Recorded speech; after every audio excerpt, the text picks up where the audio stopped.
الله يرحب فيك الجنة يا رب. شوف أخويا، أول شيء بدي أعرفك عن نفسي. أنا محمد، فلسطيني متزوج مغربية وعشت في المغرب 8 سنين، وأنا حاليا مقيم في ديار البلجيكية. مرحبا بك أخي. شوف والله العظيم يا أخوي بدي أحكي لك بكل صدق إني قبل شوية أنا بشوف في التيك توك إني عيني دمعت، والله إني دمعت من الهجوم اللي صاير على بنت. انا بقول انا مش بعطيك مبرر انها هي غلطت، انا بالعكس انا مع قرار، وانا لو عندي القوة والسلطة انا مع قرار ترحيلهم، لان انا مع القرار. الانسان اللي مقيم في اي دولة يحترم الدولة اللي مقيم فيها. تماما تماما. ولكن انا اللي مستغربه واللي تعجبت منه بصراحة، يعني انا كمواطن فلسطيني وعشت في المغرب، يعني شفت حب المغرب لفلسطين، حب المغرب للقضية الفلسطينية. اتفاجأت من كمية الحقد الموجودة على الشعب الفلسطيني من المغاربة، وبيطلعوا بيسبوا وبطعنوا في ياسر عرفات، لا محمد، وبطعنوا أخي بالشهيد محمد، أحمد أخي ياسين، محمد، أخي وبطعنوا محمد، في أخي القدس. محمد. أنا يعني قل من بقول لك بعض المغاربة، خليني شوف أكمل أخي كلام لو سمحت. محمد. خليني أكمل لا كلام لا لو لا، سمحت، قل الله من بعض يكرمك. المغاربة، لا محمد، لا قل أنا من بقول، أنا بعض بقولش، أنا بجمعش المغاربة. المغاربة كاملين، لا لا لا أخي، أنا لا، أنت بجمعش قلت كلام من المغربيين. المغاربة. قل لا، من بعض المغاربة من بعض المراهقين في مواقع المغاربة، التواصل، من أما بعض الناس الحكماء ما يقولوش هذا الكلام هذا. تفضل. من بعض المغاربة، برغم والله العظيم يا أخي إني أنا بحكي معاك الحين وأنا قلبي من الداخل مقهور.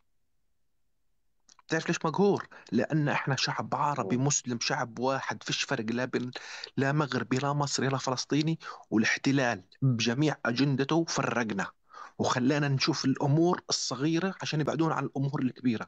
خلونا نشوف أي قضية تافهة ونمسك فيها عشان نبعد عن القضية المحورية المركزية للقضية الأم الإسلامية. حسنا حسنا، محمد ليكون النقاش لي معك في هذا الموضوع.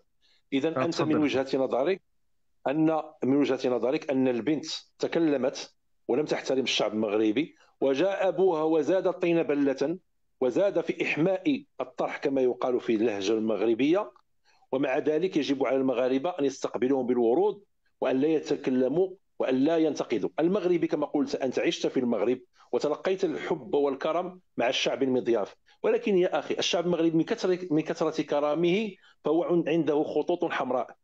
يعني يسمح لك في الخبزه، ولكن لا يسمح لك انك تجبد له الهويه ديالو، انك تقول له انك لا تسوى شيئا، وانك كتمشي لفرنسا باش تقلب على الخبز.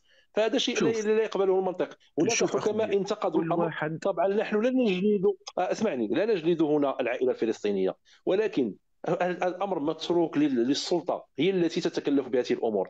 اما مواقع التواصل فلا يمكن حصرها. هناك مراهقين، هناك اطفال صغار، هناك عده ايديولوجيات تدخل في الموضوع وتركب على الموجه. علما انني اعرف هذا الامر، فلذلك فيجب ان الزم لساني واعرف ماذا اقول. لا يمكن ان يصعد الينا محمد الان حاليا مثلا في الجست ويقول المغاربه شعب وينتظر منا ان يقول له المغاربه شكرا لك، شكرا على تهجمك. فهذا امر بديهي حتى على المغاربه. عندما يصعد فنان ويقول كلمه تسيء الى الشعب المغربي، فالمغاربه كلهم يصعدون ضده. وتتذكر الكوميدي الفكاهي الذي تكلم في حفل تتويج المنتخب الوطني كيف جلده المغاربه. وهناك محبوه، وهناك الناس يحبونه. لماذا نسميه حقد؟ عندما ينتفض الانسان على ما يضره نسميه حقد. لا أخي، تفضل اخي محمد. الله يكرمك وربنا يسعدك. انا ما قلتش حقد على الشخص، انا بقول انا فلسطيني، هو فلسطيني، وانا حاقد عليه من الكلام اللي حكاه ها. ولكن انا ايش قصدي؟ انه الناس اللي بيطلعوا على اللايفات وبيحكوا، يعني ما حكوش عليه هو شخصيا، يعني جابوا سيرة شهداء، جابوا سيرة وطن، جابوا شرف شرف عائلات، وحكوا فيه. انا هذا اللي زعلني. يعني انا هذا الامر بقدر بديهي بين انا بدي اسمعني احكي اخي لك نقطة محمد. صغيرة، عند مباراه، احكي لك نقطة صغيرة اسمعني، الله عند يسعدك يا اخي. مباراه مصر مع الجزائر، عند مباراه مصر مع الجزائر في كاس العالم للتاهل لكاس العالم، تاهلت الجزائر وبقيت مصر، وكانت هناك قيامه قامت بين الشعبين. ولكن في مواقع التواصل هنا مثلا ننتقد عندما يكون القرار الرسمي من الدوله. اما عندما تكون الشعوب بينها تتسب وتتعاير في مواقع التواصل في اطار محدود لفئه معينه، فلا يجب أن يؤخذ به. عندما يقال عن الفلسطينيين لا نرى هذا الأمر. إن انظر إلى الكأس الممتلئ، الجزء الممتلئ من الكأس، أن المغاربة يؤيدون دائما القضية الفلسطينية هذا ويضعونها لا، فوق رؤوسهم قبل كل شوف، شيء. انا هذا اشهد فيه، انا هذا اشي شفته وعشته واشهد فيه دنيا واخره. وانا لو كده اقول لك، انا يعني صدقني، يعني مع الحرقه انا طبيعتي بحرق كتير وبعصب. مع الحرقه مش عارف كيف بدي اتكلم ومش عارف كيف بدي اعبر لك. لانه بصراحه يعني شفت الاشي يعني كتير كتير، يعني اكثر ما، يعني ما اعطيته حجم لشيء لا ملوش اي قيمه. الانسان هذيك، انا البنت على فكره انا اللايف تاعها ما شفتوش وانا مش عارف شو حكت. انا بس هيك سمعت طراطيش كلام انه هم حطوا لها مقارنه بين غزه والمغرب، وهي قالت لا غزه احسن، غزه متطوره، غزه مش متطوره. طيب السلام عليكم. وعليكم السلام شاد، مرحبا بك. لكن أخي محمد عقل، عندما تصعد إلى مواقع التواصل فتحمل مسؤوليتك لما تقول. أنت تضع لايف أو انظر الآن في بعض التعليقات، هناك تعليقات من طرف بعض لن أذكرهم بالاسم، ولكن لن يستفزوني حتى أذكر شعبا بأكمله. ولكن هناك مراهقون، هناك أطفال صغار، هناك أناس عندهم أهداف أخرى لا يجب أن يؤخذ بهم. لذلك يا فلا يجب سيدي، أن انا نلوم حبيت انا حبيت اقول المراهقين، لك يا اخوي بل كلمه نلوم من واحده. يكون في اللايف. عندما تكون في اللايف أو في يوتيوب أو في قناتك الخاصة يجب أن تعرف ماذا تقول يا أخي محمد. انا حبيت على العموم يا اخي اطلع معك واوصل رساله من شخص فلسطيني، طبعا بتكلم مش باسم والله الشعب رسالتك الفلسطيني كامل. نعرفها قبل أن تقول أخي محمد، والله لا لا، بس لن مش مشكله، يناقش حتى أحد اذا هذا الأمر. حتى اذا انت المغاربة يحبون بتعرفها، الفلسطينيين. حتى اذا انت بتعرفها في غيرك ما بيعرفهاش، خلينا اوصلها. انا بتكلم باسمي تفضل. وباسم الشعب الفلسطيني لو تفضل. سمح لي يعني. انا تفضل. بتكلم لك اني عشت في المغرب، يعني احنا شعب فلسطين بنحب الشعب المغربي وبنقدره، والشعب المغربي ظهر إلنا وسند إلنا. أنا هيك بشوفه، وبتمنى الشعب المغربي يشوفنا نفس ما بنشوفه، وما يطلعش للناس التافهين، ما يطلعش للناس اللي بدهم يخربوا ويحطوا النقط السوداء بين الشعب الفلسطيني والشعب المغربي. وبس. وأنا بتمني كل الاحترام كل الحب للشعب المغربي وللأهل في المغرب ولجميع المغاربة الشرفاء الأكرام، وكل احترام لكم. وأنا مش عارف ايش بدي احكي لك اكثر من هيك، وبعتذر بالنيابه مرحبا عن بك الناس هذولاك أخي. لجميع المغاربه. نحن كذلك بالنيابة عن هذا المراهقين الذين تكلموا نعتذر منك، علما أنه كما قال سيمو: ما دليل الفلسطينية أن الذي طلب منها المقارنة أنه مغربي؟ وأنا أضيف على كلامه: ما الدليل على أن من تكلموا في مواقع التواصل وطعنوا في الفلسطينيين هم مغاربة؟ يا أخي هناك ذباب إلكتروني من الأعداء كلامك سليم يتكلمون باسم 100%. المغاربة كلامك ويرفعون الراية سليم. المغربية ويتكلمون وهم ليسوا مغاربة. لا يجب أن نقع في الفخ يا أخي محمد. انا الواقع بقول لك واقع شغله، والكل انا يشهد في العالم، شوف، والفلسطينيين يعرفون جيدا أن المغاربة يحبونهم، وهذا بدي أمر محسوم. اذكر لك موقف حصل معي انا شخصيا. انا اول ما طلعت على اوروبا طلعت على اسبانيا. شكرا لك. تعرفت على انسان جزائري، ما قاليش انا جزائري، قال لي انا مغربي. وتعاملت معه، وبرغم انا بحب اهل الجزائر، عشان نكون متواضحين من قبل ما اتكلم. اهل الجزائر على راسي من فوق وبنحبهم كشعب، وربنا ينصرهم وربنا يوفقهم. تعرفت على انسان جزائري. المهم انت بتعرف اي انسان بيطلع على اوروبا جديد يعني بيكون زي الغرقان، بده اي حد يمسكه ويدله على الطريق. المهم الانسان تعامل معي، في الاخير استغني وزي بقولها بالعاميه، ضحك علي واستغني بشويه فلوس. في رب اليوم دنيا بكره اخره. في الاخير اكتشفت انه هو جزائري وكان يقول لي انا مغربي. اللي انا ما قلنا طلعتش تماما. انا ما طلعتش واقول المغاربه عملوا. لا، هذاك شخص بتمه بيمثل نفسه، سواء كان مغربي سواء كان جزائري سواء كان فلسطيني، يمثل نفسه لا يمثل الشعب كامل. وانا بتمنى من اي شخص تماما ثاني أخي محمد، انه يشوف اي ونفس شخص الرأي يمثل كذلك نفسه، ما أنا. يمثلش وعندما المغرب، ما انظر يمثلش إلى الشعب. التعليقات أخي محمد، أخي محمد انظر إلى بعض التعليقات التي لا أريد أن أذكرها بالاسم لأنني يشرفني أن أذكرها في البث ديالي المباشر. هناك تعليقات، ولكن انظر: هل أنا سأخذ بهذه التعليقات وأحكم على الشعب بأكمله؟ لا طبعا، ولكني أجيب هذا الشخص فقط لأنه مريض نفسيا، وبعد ذلك أزيل له القلم، ثم اخويا محمد، خليك معنا، ساعطي الكلمه لشهد، بعد ذلك يمكنك ان تعقب ان اردت تفضل ان تفضل. تكمل فكره ما. ومرحبا بك، وشرفتنا بالصعود معنا هنا. الله انت يرحب فيك كفلسطيني الخير يا نحن اخوي، الله يرحب فيك على الجنة. فلسطين، ومنحتنا فرصه للتعبير عن هذا الحب. شكرا لك، خليك معنا ولننظر ماذا ستقول لنا شهد في هذا الموضوع. أول حاجة السلام عليكم ورحمة الله عليكم جميعا. السلام ورحمه الله تعالى الله وبركاته، مرحبا يعني بك. شكرا. أسفة إنه لهجتي المغربية شوي صعبة بحكم إني أحمل انت الجنسيتين. مغربيه شهد؟ نصفي الحمد لله رب العالمين، فخورة إني أنتمي للمملكة المغربية، وفخورة كذلك بجنسية أبوي. حابة بس أقول لأخوي محمد، من وين ابوك جنسيته؟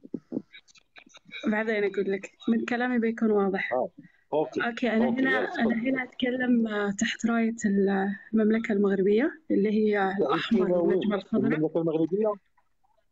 نعم. كلامي اوكي، موجه تفضل. لأخوي محمد، بما إنه ممثل الأخوة تفضل. الفلسطينيين عندنا، الله يزيد فضلك. طبعا حابة أقول لك إن إحنا فلسطين وأهل فلسطين على العين والرأس، وكل الأمة المسلمة العربية على العين والرأس، لا اختلاف في ذلك.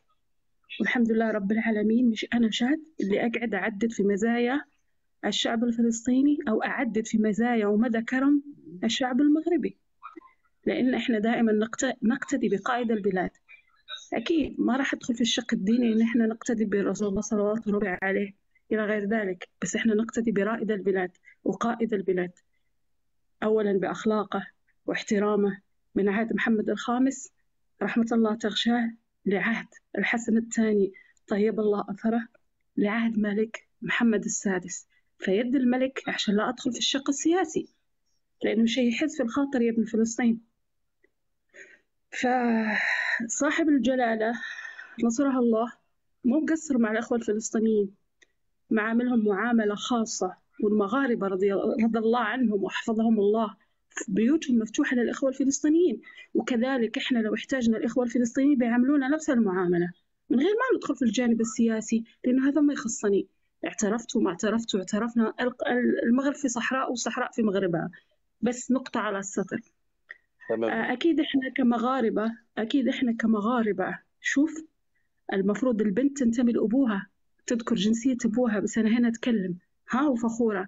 أكيد إحنا كمغاربة نرحب بأي فلسطيني يدخل على المملكة المغربية، شرط أنه يحترم العادات والتقاليد وصنو البلاد، مثل ما مطلوب من أي مغربي موجود خارج بلاده في دولة ثانية. مطلوب منه إذا هو إنسان محترم وينتمي للمملكة المغربية الشريفة إنه يمشي على نظام البلاد ويحترم قائد البلاد والسلطات اللي في البلاد ويحترم الشعب.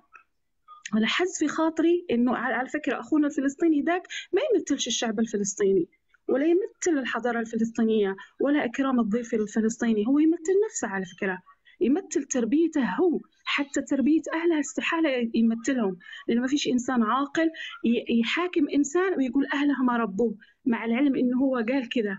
أنا حرفيا لما يطلعوا لي مقاطعه أحس بالدم يغلي في عروقي، أحس إني أنا حرفيا ما أبغى أشوفه، بس هذا ما يعطيني حق إني أنا أهاجم إخواني الفلسطينيين. لا، أنا زمايلي فلسطينيين وزمايلي سعوديين وعراقيين ومصريين ويمنيين، وعلى فكرة وجزائريين ومن كل بقاع العالم، وأندونيسيين من أندونيسيا ومن ماليزيا، مسلمين تمام. بس لما إحنا أو المملكة المغربية الشريفة عندهم 2 خطوط حمر أو 3 خطوط حمر معروف، حتى موجودين في شعار المملكة المغربية: الله والوطن وقائد البلاد صاحب الجلالة. فخلينا لا نغطي الشمس بالغربال. ترى بنتكم أو بنتنا هي مدام موجودة في المملكة المغربية، ترى بنتنا عرضنا، والدليل إنه حرمة الأخ ما أبغى أدخل في أعراض بنتنا، وعندها ولد، هذا الولد ولدنا وما عاد في ضيوف لنا تمام. فبنتكم غلطت أو تعمدت الخطأ، نلتمس لها أعذر، لكن لما ابوها، يطلع أب. خصوصا ابوها يا شباب. نعم نعم، ابوها الله يحفظك. خصوصا. نعم، أنا مشيت على قولهم دقة دقة تمام. فالبنت لما تخطي وتغلط وتستفز ما فيش داعي تفتح بث مباشر. أنت هنا قاعدة تتكلمين في داخل المملكة المغربية، على فكرة لما نقول للواحد يا أخوي ابن فلسطين وأنت على العين والرأس والهان والحاضنين، لما نقول للإنسان أنت تاكل من خير البلاد، إحنا هنا ما بنهينا. أنا مغتربة، أنا شخصيا مغتربة موجودة في دولة، نعم أنا آكل من خيرها، بس أشتغل وأقدم لها مجهودي وآخذ مقابل عليه. فمن باب الأدب أحترم الباب. لو رجعت للفيديوهات أو بداية أخونا المؤثر أو ما يسمي نفسه بالمؤثر، فصراحة كان زي النسمة، كان يحب المغاربة ويحترم ويقدر و لكن لا تسمح لبنتك إنها تطلع تتطاول. أكيد أنا لو جاء أحد وخيرني ما بين الجنسيتين اللي أحملهم، تلقائي لأن البنت تنسب لأبوها تلقائي أقول جنسية أبي، لكن ليش ما أتكلم على بلادي الثانية بأدب؟ لأنه هذول أخوالي، وأنت في مكان، أنت قاعدة في مملكة، زوجة أبوك مغربية، أنت فلسطينية بنتنا، وعندنا معاكي ولد صغير أخوك اللي هو صار ولدنا. لا يعقل أنك تتكلمي بطريقة وقحة. يعني إذا المغاربة الموجودين في أوروبا مثلك أخوي أو في أمريكا يعني يعتبروا حتالة؟ لا والله محشومين. يعني إخواننا الفلسطينيين، إخواننا هذولا اللي عندهم لجوء سياسي أو لجوء مدري أي لجوء أو موظفين في أوروبا، نقول عليهم حتالة؟ لا محشومين، لا طبعا. أي مغترب خارج بلاده هذه أرزاق الله. قدني أنا شفت مقطع جرحني يوم تقول على المغتربين المغاربة في أوروبا وأمريكا زي الفيران. لا والله عيب. هذه إن دل على شيء يدل على عدم تربية أبوها لها.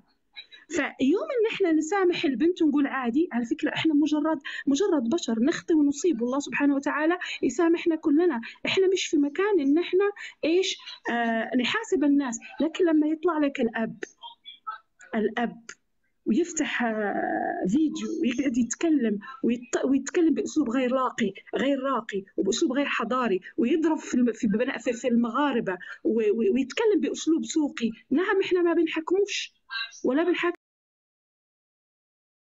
الفلسطينيين، لا هو يتحمل نتيجة خطأه، يتحمل قرار الكلام اللي قالته بنته. تمام، إحنا مش ضد الزواج المختلط، والدليل إني أنا بنت زواج مختلط. إحنا مع كل الجنسيات، حي الله كل الجنسيات، بس مع الاحترام، مع التقدير، مع المحبة، مع الذوق. فلسطين مش أحسن دولة في العالم، ولا المملكة المغربية، وأنا مسؤولة على كلامي، ولا المملكة المغربية أحلى دولة في العالم. لا، كلنا أخوة وكلنا سواسية. وإحنا عندنا 3 قضايا زي ما قلت لك موجودين في شعار المملكة المغربية: الله، الوطن، الملك.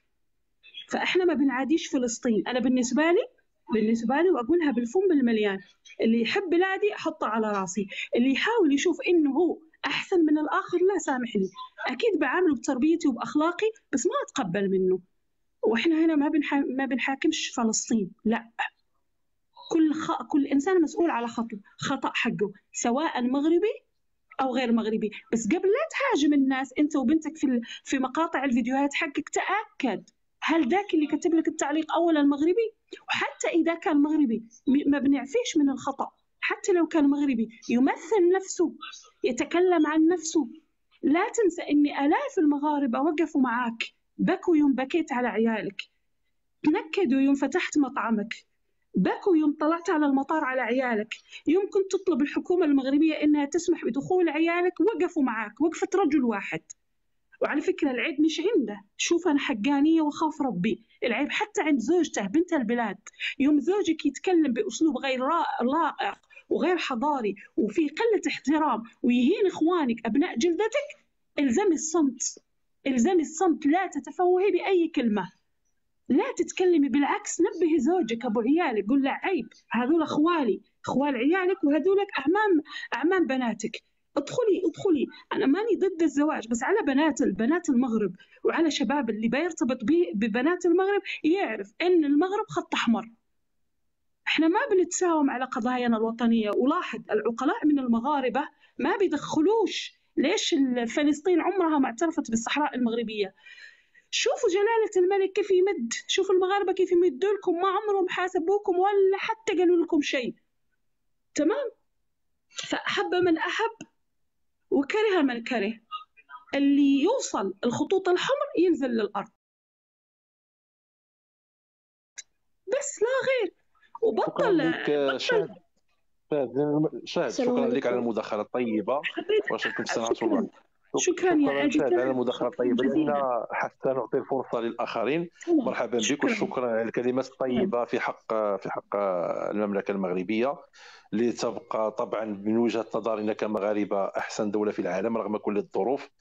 فلن نسمح بتطاول أي أحد على المملكة المغربية، ولكن طبعا في إطار أنه يمثل نفسه فقط، وكل من يقع معه في نفس الظروف يجب أن يحترم المغرب والشعب المغربي. وأنا شخصيا إن كنت ضيفا في منزل ما فلن أسب ذلك المنزل أبدا، لا يمكن، ولا تربيتي ولا أخلاقي لا تسمح لي بذلك. نفس الشيء إن كنت في دولة ما وأعيش فيها وأتنفس هواءها ولا أتلقى إلا المعاملة الطيبة من شعبها، لا يمكن أن أتلفظ بكلمة واحدة تسيء إليها أو إلى شعبها. فالناس اللي يقولوا أن هناك مهاجمة على الفلسطينيين، تأكدوا من تلك البروفيلات التي تهاجم الفلسطينيين. الناس المغاربة الحكماء لم يهاجموا الفلسطينيين، بل هاجموا فقط من تحدث بلسانه، تلك السيدة وأبوها وزوجته المغربية. وهذا أمر طبعا مرفوض ولا يقبله أي منطق ولا أي مغربي. أن تتطاول على كرامته فهو لن يسمح لك بذلك، وسوف ينقلب كل كرمه وحبه لك إلى حقد. فمسألة أن نقول أن علاش الناس استفزوها، فما عرفناش شكون اللي استفزها، واش مغربي ولا ماشي مغربي. لذلك يا إخوان لا داعي للحكم على أن المغاربة سبوا الفلسطينيين، هذا لن يكون ولم يكن يوما ما. فالمغاربة يحبون فلسطين، وهذا أمر لا داعي لأن أشرحه لكم، فهو أمر واضح للفلسطينيين قبل أن يتضح للمغاربة. مرحبا بك أم رحومة، ماذا عندك السلام عليكم، بخير لتتدخلي لاباس في هذه بخير، عشكم القضية؟ مبروكة كلكم. ما الله تأخر يبارك لأخت فيك، أم مرحبا بك. المهم أنا جيت نطلع غير واحد جوج كلمات ونزلنا نعمل الماكلة. مرحبا بك أم رحومة، احنا مرحبا قريبين بك نسدوا الجميع. اللايف، تفضلي. أنا جيت نقول واحد الكلمة. أنا بالعكس فرحانة على هادشي اللي صدر من هذا الإنسان. يعني أحسن حاجة هم البنات المغاربة يبقاو يتزوجوا بولاد بلادهم. يعني ولنا كنسمعوا بزاف ديال الحاجات، يعني اللي حنا ما كأن حنا مزوجين بمغاربة ورجال الحمد لله كيجيبوها يعني كيف كانت كيجيبوها لنا من الزنقة وكيوكلونا الحمد لله، وما عمرنا تشكينا من الجوع الحمد لله. هاد واحد الحاجة. وأنا كنفتخر بولاد بلادي كأني رجال، وكنتمنى البنات بلادي يعني صافي، يعني كيما ولاوك هاد اللايفات وهاد الشي هذا كامل كيشوفوا كيبقاو يستهزئوا بالمغاربه كانهم كيتزوجوا اصلا حلال، يعني ماشي شي حاجه خايبه. ولكن صافي يعني كل واحد يتزوج بولد بلادو ويدخل سوق راسو وصافي، يعني ما يدخلوا علينا حتى غرباء هنايا وصافي. يعني هاد الكلمه اللي طلعت نقولها في اللايف، وكنتمنى كل الناس هكا يسمعوا هاد الكلام هذا. يعني صافي، يعني هذيك اللي غتتزوجي انتينا بولد الزنقة اللي في اخر يعمرك ولاد ويجري عليك ويبقى يحسبك بحال شي خدامة، يعني راه ولد بلادك راه يبغي لك الخير. يعني راه كوني متأكدة راه ما يبغي لكش الخير شي واحد يعني غير تزوجي به. يعني هادشي اللي طلعت نقوله. وصحة شكرا صحوركم لك خواتي العزازين، والله الله ينوركم ان شاء يحفظكم الله يا رب. مرحومة، شكرا لك. الله أنا يحبك تابونيت عندك، الجنة. الإخوان تابونيت عندكم كامل اللي ربي كيطلعوا عندي في يخليك، يلا الكاس، لا خوتي عندكم السلام محتوى عليكم. ابوناو. شكرا لك ام السلام رحوم، عليكم مرحبا ورحمة بك. الله بالعكس ام وبركاته. رحومه طبعا رايها يحترم طبعا، وفي اطار رايي طبعا رايها جيد، ولكن الواقع يقول انك لا يمكن ان تزيل او تزيح الزواج المختلط، سواء من مغربيات يتزوجن بالاجانب او من مغاربه يتزوجون بالاجنبيات. هذا امر محسوم، من المستحيل انك تقدر تتحكم في هذا الامر هذا، السلام وكتبقى عليكم حريه ورحمة فرديه. الله خوتي ولكن القوانين، واخا انا معك وأخواتي انا معك، ولكن المغاربة. القوانين يجب ان تحترم. تفضل اخي. مرحبا بك خويا،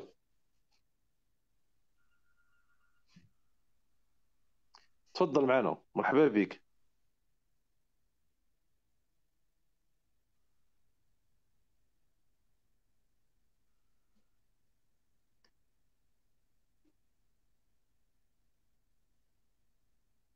تفضل يا اخي، اين انت؟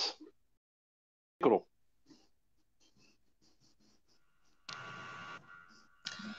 السلام عليكم خوتي، كيف الأحوال؟ بخير، تقبل الله منا الحمد لله. ومنكم صالح الأعمال إن شاء عندك الله. مشكل؟ امين يا عجبني رب. تبارك الله عندك عليك مشكل في اخويا، هذا الكونيكسيون اللايف اظن. تاعك تبارك الله عليك، يتكلم اخويا في الصميم على بغيت اخويا نقول لكم واحد القضيه انا شفتها دابا، ولاو بعض بنات مغربيات متزوجين سوريين ولاو كيخليوهم هما يتكلموا باللسان ديالهم، هما كيقول لك انتم عنصريين. يعني حتى المراه المغربيه اللي متزوجه يعني اجنبي ولات هي يعني كتضرب في القرار اللي عملوه السيد بوريطه، كتقول لك لا هادشي عنصريه. يعني يعني القرار اللي كان تاخذه السيد بوريطه كان في الصميم. يعني كانوا عندنا حنايا ناس مدسوسين، واخا بنات بلادنا غادي يكونوا خطر علينا مستقبلا. ولكن يا اخي على هناك شرح قبيله فقط السوري. اريد ان اشرح لك شيئا. شوف غنشرح لك واحد القضيه، ان ما كاينش اوكي. قرار، هو ليس قرار، هو فقط في البرلمان. باش نشرحوا هذه المساله هذه، فقط في البرلمان سولوه قالوا له زعما هناك مطالبه باعفاء الاجانب المتزوجين المغربيات من التاشيره، وناصر بوريطه رفض اعفائهم. يعني باقي الامر كما كان عليه، يعني ماشي شي قرار جديد. باش نوضحوا الامور للناس. ايوه، لكن اخويا يعني باش يعرفوا راه كانوا بعض السوريين وفلسطينيين كانوا كيدخلوا، كانت عندهم السهوله. اما لا دابا ولكن غنبقى ان بتاشيره. شاء الله الحمد لله. ها. لا كانوا كيدخلوا بتاشيره. لا كانوا خويا دخلوا شي وحدين حتى ان كانهم لاجئين اخويا ومتزوجين مغربيات وعايشين لا في لا، هو المغرب. اللجوء بوحده، اللجوء حتى هو عنده قوانين ديالو يا اخي، ولكن كانت تاشيره. لا يا اخوي، فهمتي، اسمح لي ماشي شي اسمح لي. حاجه جديده. الفلسطيني عشان يدخل المغربي، انا فلسطيني، الفلسطيني عشان يدخل المغربي حتى لو كان متزوج مغربيه لازم فيزا، لازم يقدم للسفاره وياخذ فيزا. تماما، هذا ما اشرحه له تماما. لذلك يا عرفت اخي انا كيف؟ فالقرار المهم كان هادشي ماشي قرار جديد. لا هو غير باش قرار مش نفهمكم جديد، انا، هو حنا ونتمنوا قرار وانا قديم وتم رفضه. خويا، تماما. حنا ونتمنوا ان شاء غير الله باش يزيدوا قوانين اخرين نكونوا بحال السيستم ديال الخليج.